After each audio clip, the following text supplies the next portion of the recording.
Saya cuma mau kasih tahu, kalau kita teringat dengan momen-momen yang menyakitkan hati kita di masa lalu, ingatlah bahwa kasih karunia Tuhan sangat dekat dengan kita. Sangat-sangat dekat dengan manusia, dan hari ini Tuhan memulihkan hidup saudara dan saya.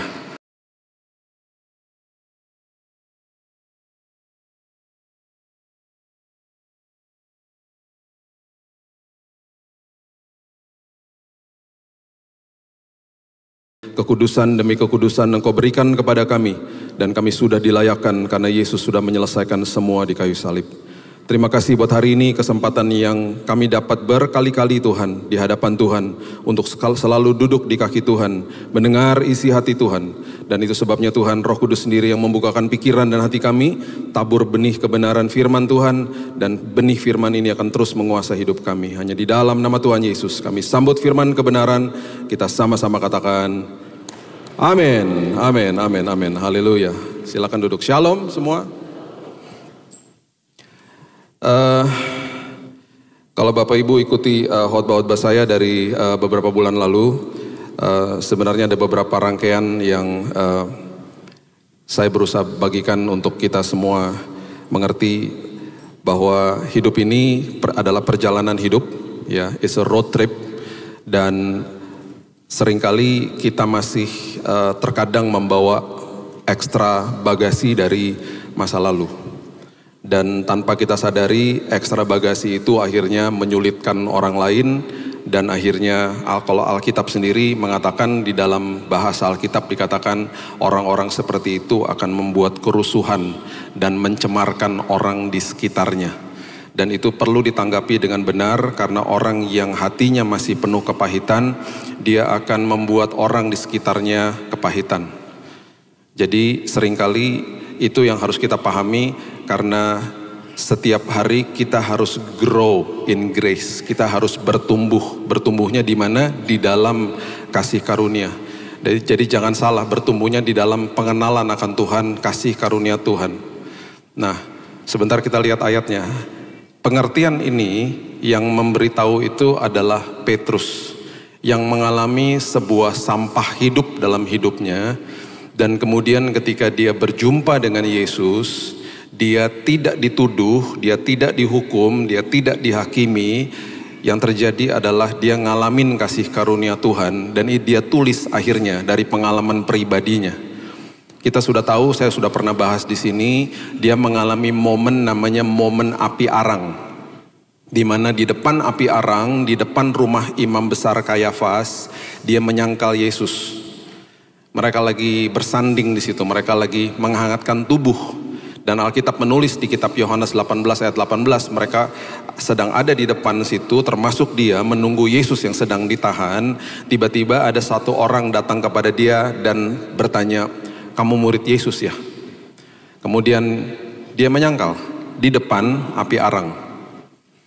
Dan Yohanes, teman daripada Petrus ini, kemudian menuliskan dengan sangat detail ketika penampakan yang ketiga, ketika Yesus menampakkan diri kepada murid-muridnya. Penampakan pertama mungkin main kucing-kucingan, si Petrus gak mau deket-deket sama Yesus karena dia merasa bersalah setelah Yesus bangkit dan menemui murid-muridnya. Penampakan kedua juga seperti begitu, dan Alkitab mencatat di Yohanes pasal yang ke-21, Alkitab mencatat bahwa ketika Yesus menampakkan dirinya kepada Petrus, kepada murid-muridnya yang ketiga kali. Dan angka-angka di Alkitab ini kan selalu bukan sekedar hanya angka saja, tetapi merupakan simbol dan sebuah kebenaran. Jadi di balik angka 3 saya percaya ada sebuah angka kebangkitan. Dan kemudian kepada 7 muridnya, 7 adalah angka sempurna, di tepi Danau Tiberias. Dan waktu dia menampakkan diri, Yesus sedang buatin mereka breakfast, makan pagi. Dan Alkitab mengatakan makan paginya adalah roti sama ikan. Kalau orang Manado itu berarti panada, roti ikan. Siapa murid-muridnya? Ada Petrus, ada Thomas, ada Nathanael, ada Yakobus, ada Yohanes, sama ada 2 lagi murid nggak disebutkan namanya. Setelah mereka selesai menjala ikan dan mereka menghampiri Yesus di pinggir Danau Tiberias, Yesus sedang buatin mereka breakfast, dan Alkitab mencatat di atas api arang. Jadi ini merupakan momen-momen ketika orang yang masih membawa sampah dari masa lalu misalnya. Mereka suka sekali terkadang teringat dengan masa lalu yang menyakitkan itu. Contoh ya, mungkin kita disakiti sama orang lain, dikasih benih kepahitan. Mungkin kita kecewa sama diri kita sendiri. Kita belum bisa ngampunin kesalahan yang kita buat dari diri kita sendiri. Atau mungkin kita kecewa sama Tuhan. Saya berjumpa dengan banyak teman dan kerabat yang berduka selama 2 tahun, 3 tahun terakhir ini. Dan seperti saya katakan di beberapa bulan yang lalu, iman saya lemah kalau saya berhadapan dengan orang-orang yang sedang berduka. Karena saya berduka bersama mereka. Dan sebagai manusia saya lemah. Bukannya berarti saya mempertanyakan Tuhan dan tidak percaya sama Tuhan. Bukan, sebagai manusia saya lemah. Dan saya udah pernah bahas di tempat ini, gak apa-apa Tuhan, saya mengucap syukur Tuhan selalu memberikan kuncinya. Di Ibrani dikatakan, aku adalah pemimpin dan penyempurna imanmu. Dan kita ngalamin hal yang sama. Saya ngalamin momen-momen seperti itu. Betul-betul gak nyaman, betul-betul gak enak. Dan banyak orang yang saya jumpai, mereka katakan, aku kecewa Pak sama Tuhan. Aku kecewa Pak sama Tuhan. Saya tidak salahkan emosi mereka. Tapi orang seperti ini harus dikonseling, harus diberitahu dengan benar, harus ditemenin, harus dikasih pundak untuk bisa nangis bersama. Itu luapan emosi dia. Kalau orang tua kita yang sudah tua, sudah sepuh, dipanggil pulang, mungkin kita ikhlas-ikhlas saja. Tapi bagaimana kita seorang istri, seorang suami, dipanggil pulang sama Tuhan. Dalam usia yang masih muda misalnya. Bagaimana ketika seorang anak yang Tuhan titipkan dalam kehidupan rumah tangga, dan Tuhan panggil pulang di usia yang mudanya. Orang-orang seperti ini ngalamin momen-momen api arang. Ketika mereka teringat lagi tentang momen-momen yang tragis yang terjadi atas hidupnya. Dan Alkitab mengatakan, jangan jauh-jauh dari kasih karunia Tuhan. Orang-orang seperti begini, saya pernah bertemu sama satu orang bilang gini, aku gak suka lihat muka orang itu. Emang kamu kenal? Enggak. Lah kenapa kamu kesal? Dia mengingatkan sama aku muka orang yang pernah melukai hatiku. Itu momen api arang. Pak, saya sedih Pak, saya stres Pak kalau ngelihat anak kecil. Kenapa? Karena saya ingat anak saya yang dipanggil pulang sama Tuhan. Pak, saya renyuh hati saya Pak ketika lihat ada pasangan yang berjalan di depan saya. Karena saya ingat pasangan saya yang dipanggil pulang sama Tuhan. Mau ngomong apa? Saya gak ada kata-kata. Itu adalah momen-momen yang pernah manusia lewati. Ada momen kepahitan, ada momen kecewa, ada momen yang kecewa sama Tuhan bahkan. Bapak Ibu bisa bayangkan, ketika Petrus duduk di depan api arang, dimasakin pagi sama Yesus. Apa enggak hatinya langsung dek? Duh, teringat pasti. Yohanes tuh tulis itu enggak main-main, dia tulis di bukunya tentang temannya itu. Apa enggak langsung, aduh, bentar lagi aku diajak ngomong nih sama dia. Benar. Abis momen api arang itu, kalau kita baca seterusnya, Yesus akhirnya bertanya sama Petrus, dialog pertama kali, enggak pernah dituduh, cuman ditanya gini, kamu sayang enggak sama saya? Karena terlebih dahulu aku telah mengasihimu mati dan bangkit untukmu. Itu maksudnya. Kenapa? Karena Yesus mau ketika kita ingat tentang momen-momen masa lalu itu di dalam hidup kita, dia mau kita pulih, dia mau kita nggak bawa sampah dari masa lalu. Dia mau kita nggak bawa ekstra bagasi dari masa lalu. Dia mau kita pulih. Dan dia setelah dia bertanya itu sama Petrus, dia nggak tuduh dia kemudian mau supaya Petrus jadi berkat bagi orang lain. 3 kali juga dia katakan begini, gembalakan domba-dombaku. Petrus jadi pilar gereja mula-mula. Dan ketika dia berkhotbah 3.000 orang bertobat setelah itu. Dari pengalaman ini, dia mulai tulis sebuah kisah yang sangat indah. Sebelumnya kita baca dulu Ibrani pasal yang ke-12 ayat yang ke-15 mengatakan begini. Ibrani 12 ayat 15. Jagalah supaya jangan ada seorang pun menjauhkan diri dari kasih karunia Allah. Tuh, jelas. Jangan jauh-jauh dari kasih karunia Allah. Belajar terima yang terbaik dari Tuhan setiap hari. Dia sangat mengasihimu. Agar apa? Jangan tumbuh akar yang pahit. Supaya nggak tumbuh akar yang pahit. Yang bisa menimbulkan apa? Kerusuhan dan mencemarkan banyak orang. Kita kalau lihat demonstrasi yang ada kerusuhan, kita kesel hati kita. Apalagi kalau terjadi di dalam kota kita. Ini kenapa sih ini orang-orang buat rusuh aja gitu.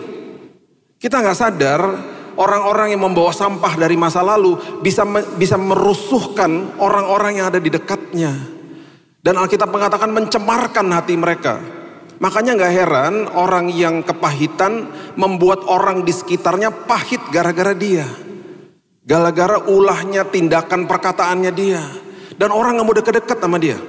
Bahkan orang tiptoeing around dia. Orang jaga-jaga jarak sama dia. Orang jaga perkataannya, takut dia tersinggung. Karena nih gampang marah orang seperti itu biasanya. Itu sebabnya baca sama-sama saya di 2 Petrus 3 ayat 17 dan 18. 2 Petrus 3 ayat 17 dan 18 mengatakan begini. Ini Petrus sendiri yang menulis setelah dia ngalamin momen dengan Tuhan, di mana kasih karunia Tuhan melingkupi hidupnya. Tetapi kamu saudara-saudaraku yang kekasih, kamu telah mengetahui hal ini sebelumnya. Karena itu waspadalah supaya kamu jangan terseret ke dalam kesesatan orang-orang yang tak mengenal hukum. Dan jangan kehilangan pegangan yang teguh. Jangan sampai tersesat, jangan sampai kehilangan pegangan. Gimana caranya? Bertumbuhlah dalam kasih karunia dan dalam pengenalan akan Tuhan. Dan juru selamat kita Yesus Kristus baginya kemuliaan sekarang dan sampai selama-lamanya. Kalau kamu gak deket-deket sama kasih karunia, kamu bisa punya potensi mencemarkan orang loh. Sampah yang kamu bawa dari masa lalu, kalau kamu gak deket-deket sama kasih karunia, kamu gak ngalamin kebaikan Tuhan, kamu gak ngerti isi hati Tuhan, kamu tersesat loh. Kamu kehilangan pegangan loh. Kamu gak grow in grace. Bahasa Inggrisnya growing in grace, bertumbuh dalam kasih karunia. Hati-hati loh, karena Petrus ngalamin. Ketika dia dipulihkan, hidupnya jadi berkat bagi orang lain. Papa saya duduk di samping saya ketika saya duduk di bangku SMA. Bangunin saya sore-sore untuk ngeteh. Biasanya sore-sore itu ada waktu tea time sama coffee di rumah saya. Gak tahu apa, itu ada momen api arang dalam hidupnya dia di saat itu. Dia lagi bangunin saya, dia lagi lihat kamar saya, celingak-celinguk. Tiba-tiba dia random aja ngomong, nanya sama saya. Kamu pernah dengar ceritanya Opa gak? Opa itu berarti papanya dia. Kenapa? Saya tanya gitu. Dia langsung bilang, Opa tuh di Kampung Tomohon di Manado dulu. Itu tentara kenil, tahu nggak? Dia bilang, galak dia. Sama papa juga gitu. Tiba-tiba ngomong, tapi nggak ada kepahitan ngomongnya. Ngomongnya cerita biasa. Kamu tahu, dulu papa suka diikat di pohon, ditelanjangin, kadang-kadang ada semut merah. Papa dipermalukan di depan desa papa. Waktu dia ngomong gitu, saya tanya gini, kok papa nggak pernah gituin kita, mukulin kayak begitu? Atau bahkan mukulin mama? Saya nggak pernah lupa dia bilang waktu saya menikah sama mamamu di tahun 66. Saya serahkan semua kepahitan di altar Tuhan. Dengan kata lain dia lagi ngasih tahu sama saya pastikan saya tidak mau bawa sampah ke dalam rumah saya. Saya pastikan saya tidak akan bawa ekstra bagasi dari masa lalu. Karena saya tidak mau membuat rusuh dan mencemarkan keluarga saya. Saya baru ngerti setelah saya belajar firman ini. Dia lagi ngomong begitu sebenarnya sama saya nggak paham saat itu. Tapi ada momen api arang. Ketika dia ingat sesuatu. Nggak tahu dia lagi lihat apa. Saya nggak pernah tanya juga saat itu. Secara random dia teringat. Saya cuma mau kasih tahu. Kalau kita teringat dengan momen-momen yang menyakitkan hati kita di masa lalu. Ingatlah bahwa kasih karunia Tuhan sangat dekat dengan kita. Sangat-sangat dekat dengan manusia. Dan hari ini Tuhan memulihkan hidup saudara dan saya. Supaya apa? Maju, jangan bawa sampah dari masa lalu. Grow in grace. Bertumbuh dalam kasih karunia. Karena Tuhan mau kita bertumbuh. Karena banyak perkara besar mau dititipkan kok dalam hidup kita. Itu sebabnya Amsal pasal yang ke-20 ayat yang ke-5 akan make sense, akan memberikan pengertian. Amsal 20 ayat 5 mengatakan begini. Rancangan di dalam hati manusia itu seperti air yang dalam, tetapi orang yang pandai tahu menimbanya. Ini ayat dahsyat sebenarnya. Kalau kita ngerti bahasa aslinya, rancangan itu etsah. Etsah itu dalam bahasa Ibrani artinya pedoman, kebijaksanaan, sebuah tujuan atau bahkan nasihat yang diberikan sama Roh Kudus atau firman Tuhan untuk kita. Berarti firman yang kita baca, firman yang kita dengar gitu loh. Itu adalah rancangan, etsah di dalam hati manusia. Sudah ke-download ke dalam sini ketika kita dengar dan kita baca. Seperti air yang dalam. Dalam tuh artinya sesuatu yang sangat-sangat merasuki hidup manusia. Tetapi itu jadi percuma kalau kita nggak ngambil keputusan untuk menghidupinya. Itu sebabnya dikatakan orang yang pandai tahu menimba. Menimba tuh artinya adalah dalah. Dalah itu bahasa Ibrani artinya mengambil dari kedalaman dibawa ke permukaan. Firman yang tertanam dalam hidup kita dibawa dari dalam, dibawa sampai ke permukaan untuk kita lakukan. Makanya dikatakan di sini orang yang pandai tahu melakukan itu. Orang yang pandai artinya tabun, bahasa Ibrani. Tabun itu artinya orang itu cakap berargumentasi. Berargumentasi sama siapa? Berargumentasi sama dirinya sendiri. Karena pribadi yang paling sulit ditaklukkan adalah diri sendiri, bukan iblis. Iblis sudah kalah di kayu salib. Dia hanya bisa menyerang pikiran kita tiap hari. Itu sebabnya setiap hari kita bergumul melawan pikiran kita. Dan minta sama Tuhan, Tuhan aku mau dekat-dekat sama kasih karunia supaya aku cakap berargumentasi sama diri sendiri. Karena pribadi yang paling sering bicara sama kita adalah diri kita sendiri. Orang bunuh diri itu nggak langsung cuma satu hari dia ngerasa stres langsung besoknya bunuh diri, enggak. Itu bertahun-tahun bahkan dia ngomong sama dirinya sendiri. Dia kasih tahu dirinya nggak layak, dirinya nggak mampu, dirinya rusak, dirinya berantakan.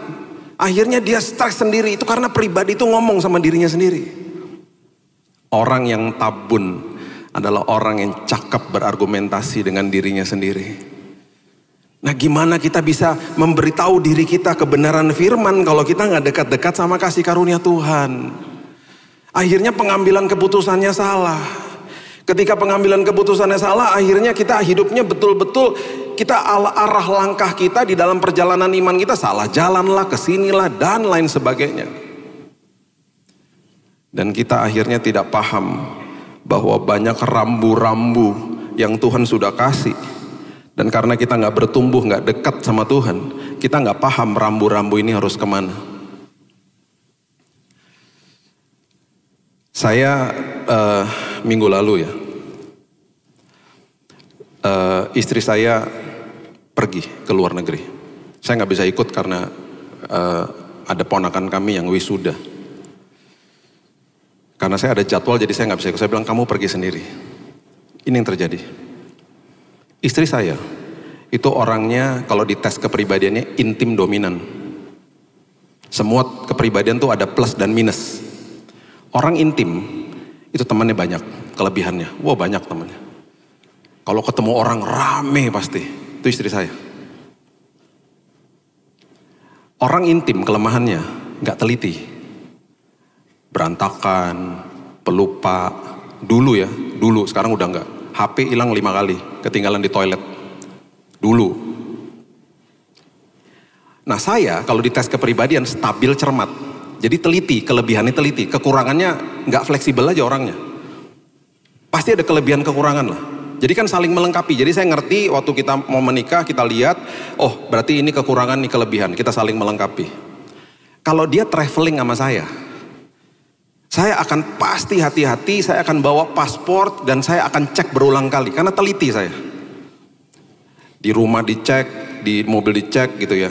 Teliti. Jadi udah dia tahu beres lah. Kemarin kan dia pergi sendiri. Jadi saya udah pastikan juga dari rumah, keluar dari kamar. Sayang, paspor udah bawa. Udah. Di mobil saya cek lagi. Sayang, paspor udah bawa. Mulai kesel dia. Udah, kamu tuh bawel banget sih. Gitu. Kelihatan sih memang ada. Jarak dari rumah saya ke Soekarno-Hatta 30 kilo. 30 kilo. Makanya saya kalau kemana-mana lebih suka ke Halim. Karena ke Halim itu cuma 10 kilo dari rumah saya, sepertiganya. Jadi kalau nggak perlu Soekarno-Hatta, nggak mau saya ke sana, terlalu jauh. Tapi kan ini pesawat internasional, nggak ada di Halim. Ya harus ke sana. Nah, sebelum keluar dari perumahan, kompleks perumahan, tiba-tiba ada suara dalam hati saya. Bill, coba tanya lagi sekali lagi sama istrimu dan suruh dia buka pasportnya. Tuhan, saya udah nanya 2 kali tadi dimarahin loh Tuhan. Ini ketiga kali dan saya suruh buka, ntar dia keluar dari mobil naik taksi lagi, ngambek. Nah, istri saya nggak gitu. Gimana nih? Terus saya ngomong sama dia, sayang, pasportnya boleh nggak aku lihat? Kamu tuh ya bener-bener deh, bawel banget sih dari tadi urusan paspor aja gitu. Coba aku boleh nggak lihat? Dibuka aja, dibuka. Aku mau lihat halaman pertamanya yang ada fotonya itu loh. Bapak Ibu, paspor kalau lama, paspor bekas, biasanya di halaman yang ada fotonya tuh ada bekas guntingan, betul ya? Ada guntingannya.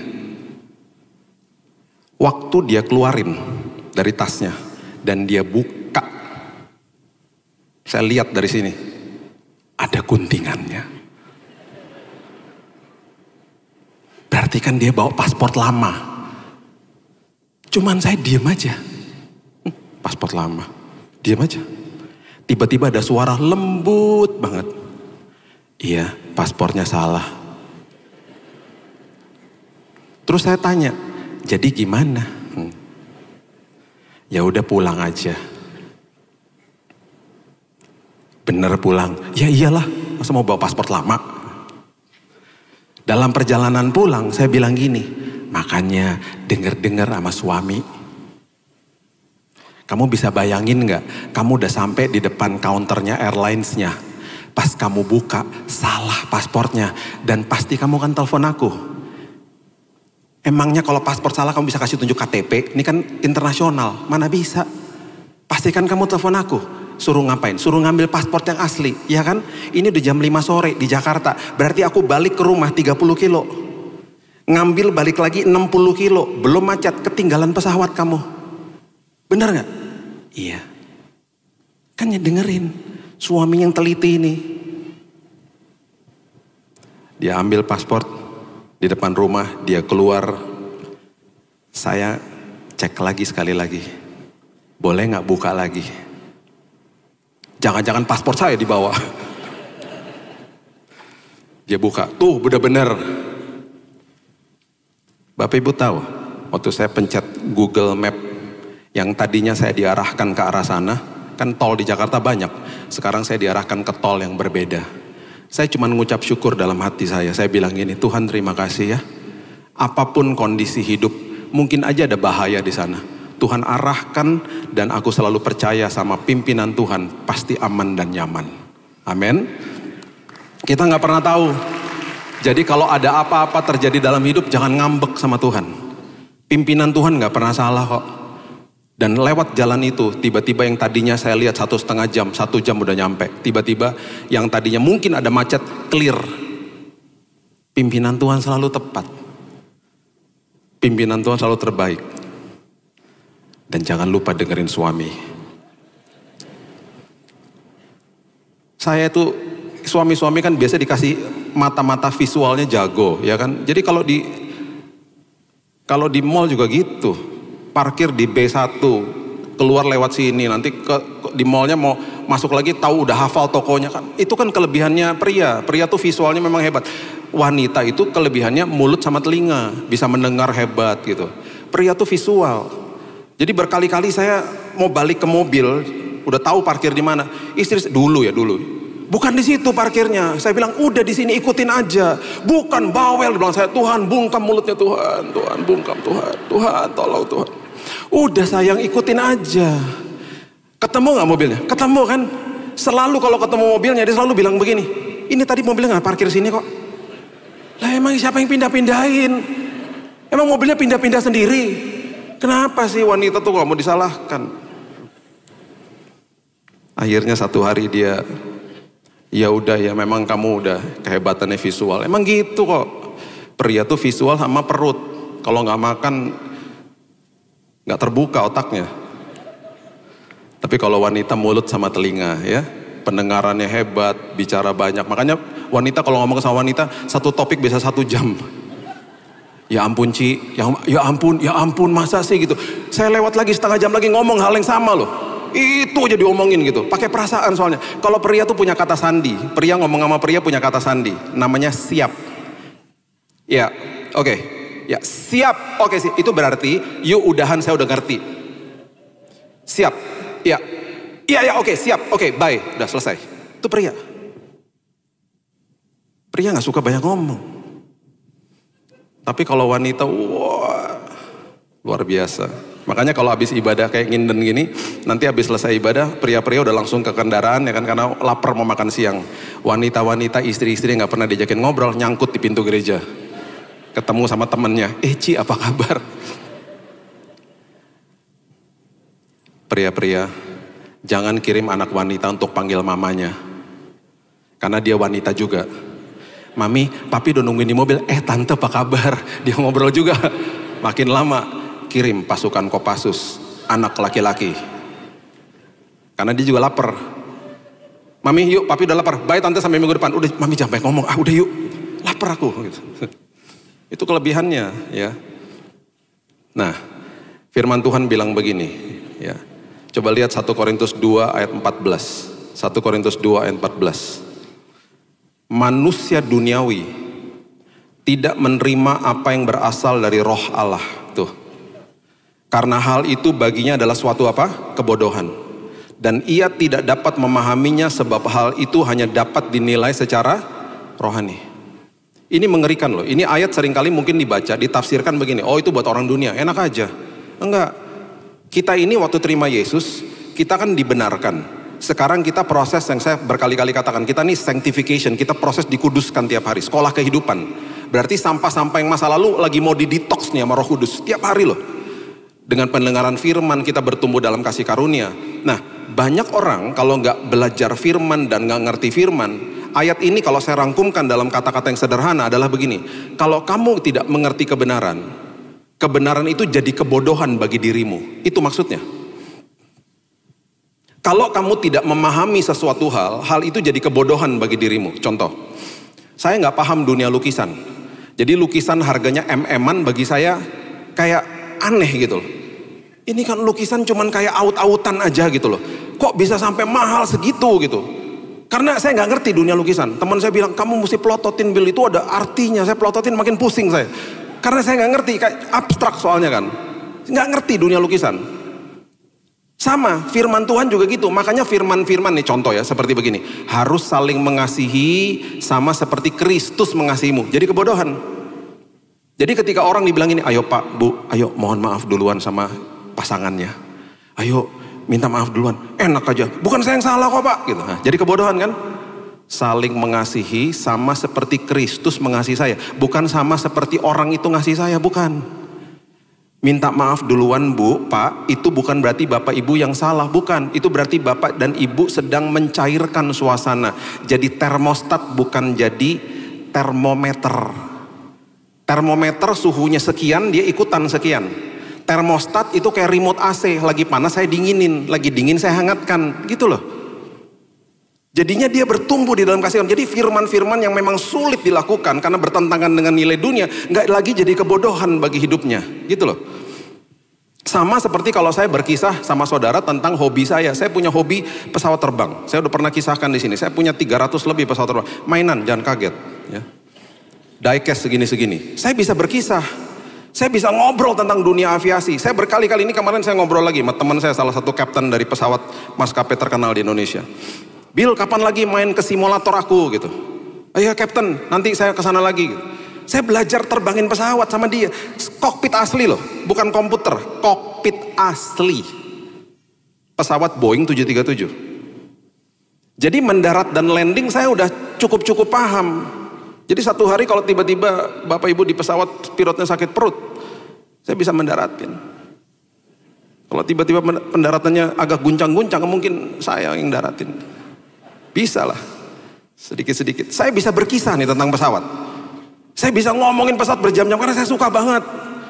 Sampai pabriknya saya datengin, pabriknya Boeing. Ngeliatin, nontonin cara pembuatannya.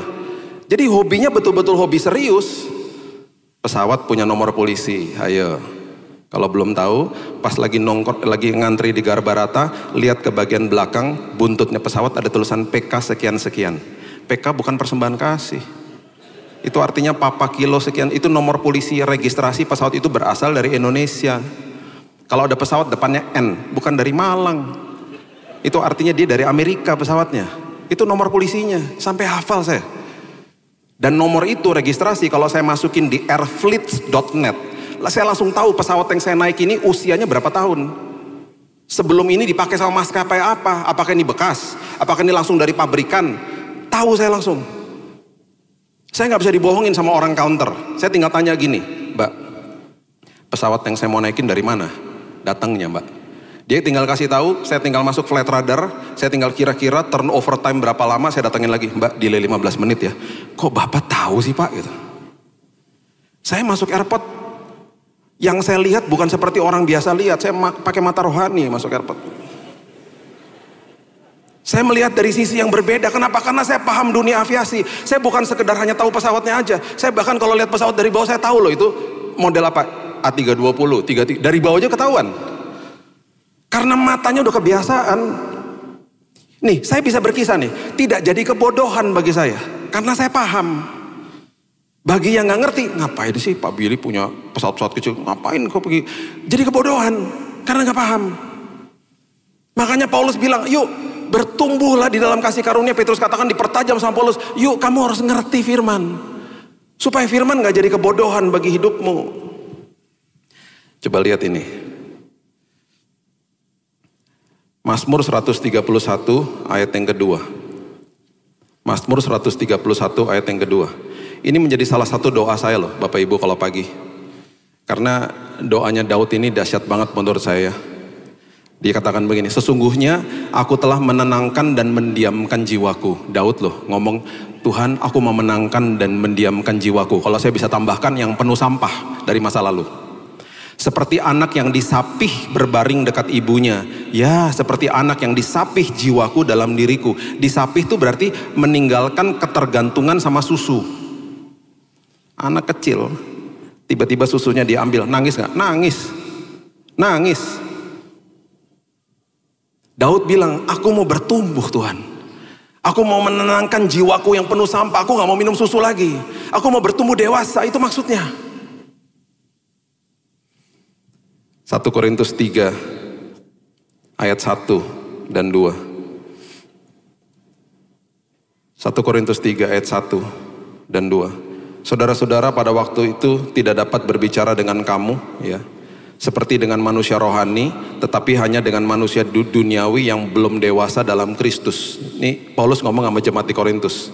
Susulah yang kuberikan kepadamu, bukanlah makanan keras. Sebab kamu belum dapat menerimanya, dan sekarang pun kamu belum dapat menerimanya. Saya gak mau kalau sampai Tuhan bilang begini, Bill, aku masih punya buat kamu nih titipan-titipan buat anak kecil, karena kerohanianmu belum bertumbuh. Gak mau saya.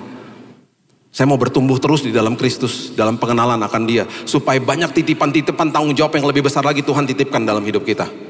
Karena kamu udah makin dewasa, makanya kalau di toko mainan selalu kan box-box itu ada tulisannya 2-4, 6-8, 10-12. Itu panduan buat orang tuanya, supaya dia tahu ketika anak saya usia sekian, saya memberikan mainan yang usianya pas buat dia. Anak 2 tahun gak mungkin dibeliin mainan yang 16 tahun ke atas. Dirusak lah sama dia mainannya. Dan pasti lebih mahal.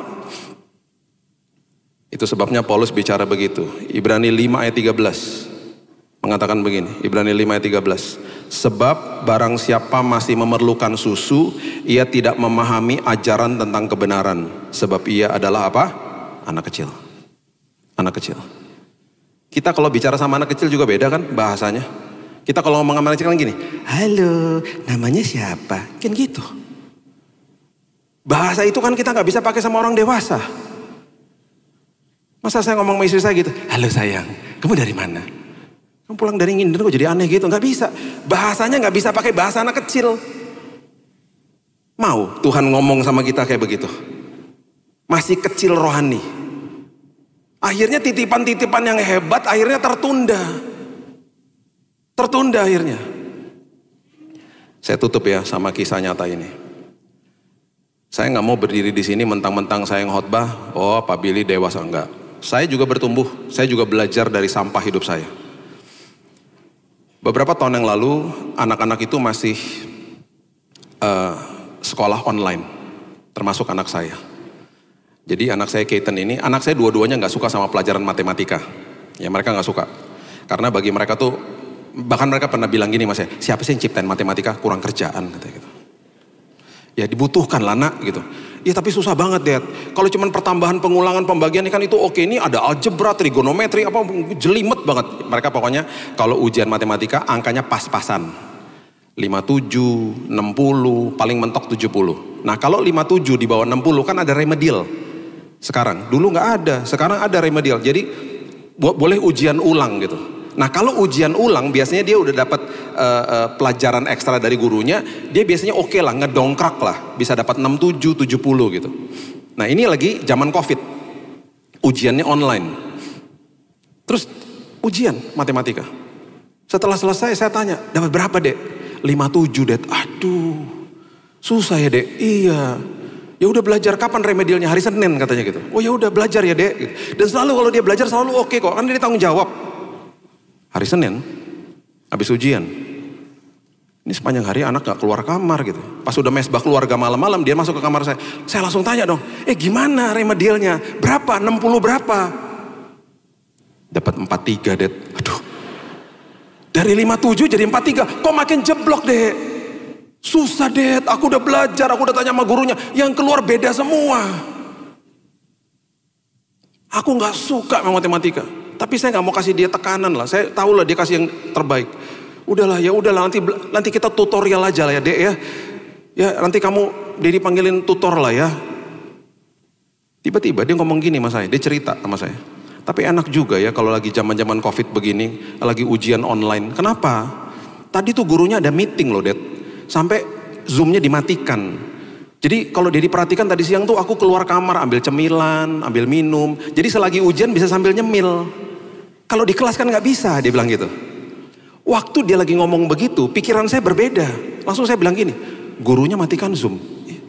Kenapa kamu nggak buka buku Dek? Lu nggak boleh dong Dek, kan ujian. Siapa bilang kalau gurunya matikan Zoom itu berarti dia lagi kasih kode sama anak-anak boleh buka buku.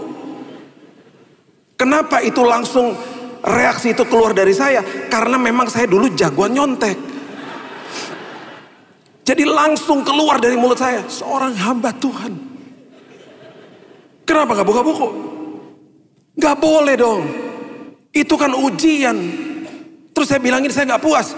Waktu gurunya sebelum matikan Zoom, emangnya dia bilang, anak-anak gak boleh ya buka buku. Emangnya gurunya ngomong gitu? Enggak kan, itu berarti kode keras. Bahwa anak-anak boleh buka buku. Kamu tuh jangan naif nak kalau hidup. Kalau kamu buka buku kamu dapat 80. Lain kali panggil Dedi yang bukain nih bukunya. Kamu tuh sayang kan, itu kesempatan. Saya ngomong gitu loh. Nyerocos aja ngomong. Terus saya nggak puas dengan jawaban dia. Saya mau tanya sama gurunya. Jadi waktu pengambilan rapot online juga, saya bilang sama istri saya, udah saya aja yang ngomong sama gurunya. Saya pengen ngomong sama dia. Saya ngomong gini sama gurunya. Miss, waktu minggu lalu itu ada remedial matematika ya Miss. Kan Miss katanya meeting ya, Zoom dimatikan. Itu berarti sah-sah aja kan Miss, kalau tiba-tiba ada anak yang buka buku. Oh ya nggak boleh dong Pak, kan ujian. Tapi Miss kan nggak kasih tahu sama anak-anak. Kalau misalnya ada yang nggak tahu dan dia buka aja gimana? Saya nggak perlu kasih tahu Pak, karena ini sekolah Kristen. Dan saya percaya anak-anak saya memang hidup di dalam integritas. Kelar. Yang lebih memalukan dia bilang begini, Pak Billy kapan lagi khotbah di sini? Malam hari, saya peluk anak saya. Saya bilang, Dek, maafkan aku. Aku salah. Lagi minta maaf, istri saya lewat di belakang saya, nyebelin tau gak? Hamba Tuhan ngajarin anak bohong, gimana sih? Tuhan kenapa sih ada suara-suara kayak begitu? Suara-suara tuduhan. Tahu nggak anak saya ngomong apa? Dan ini betul-betul menampar saya. Dia bilang gini sama saya, Dedi, aku lebih baik dapat angka 43 daripada aku nyontek.